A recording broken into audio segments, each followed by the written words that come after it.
I have a question for you. What do fast food chains, urban planning, and advertisements all have in common? They all feed into the global obesity epidemic. And this isn't a problem with a single, simple fix. It's actually what researchers call a wicked problem. Now, wicked here doesn't mean evil. It more so means complicated. A wicked problem is one that doesn't just have one solution, and solving one piece of it can really make another piece worse.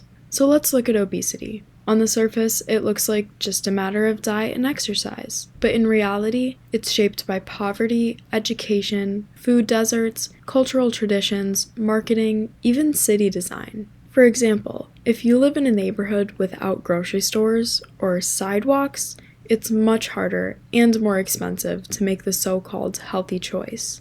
And here's what makes it wicked. Every potential solution bumps up against another barrier. For example, encourage people to eat more vegetables. But what if fresh produce isn't available or affordable to them? Even well-meaning policies, like taxing sugary drinks, can have unintended consequences that hit low-income families the hardest. So where does science communication play a role?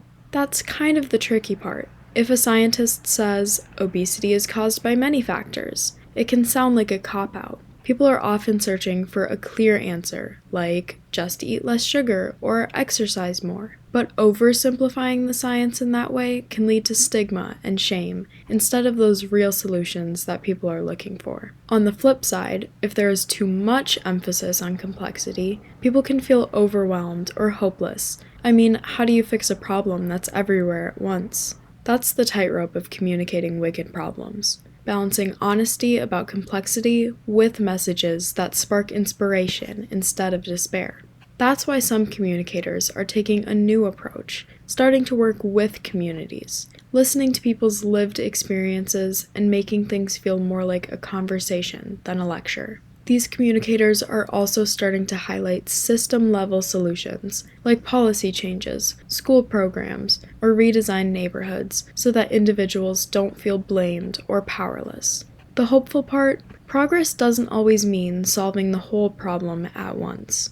It can mean highlighting small, system-level wins. A school district redesigning its lunch program, a neighborhood building safe walking paths, or a city improving access to fresh foods. These steps may not end the epidemic, but they chip away at it and remind us that change is possible. So next time you hear someone talk about obesity as though it's just a matter of willpower, remember, wicked problems aren't solved with quick fixes. They require new ways of thinking and new ways of talking about science.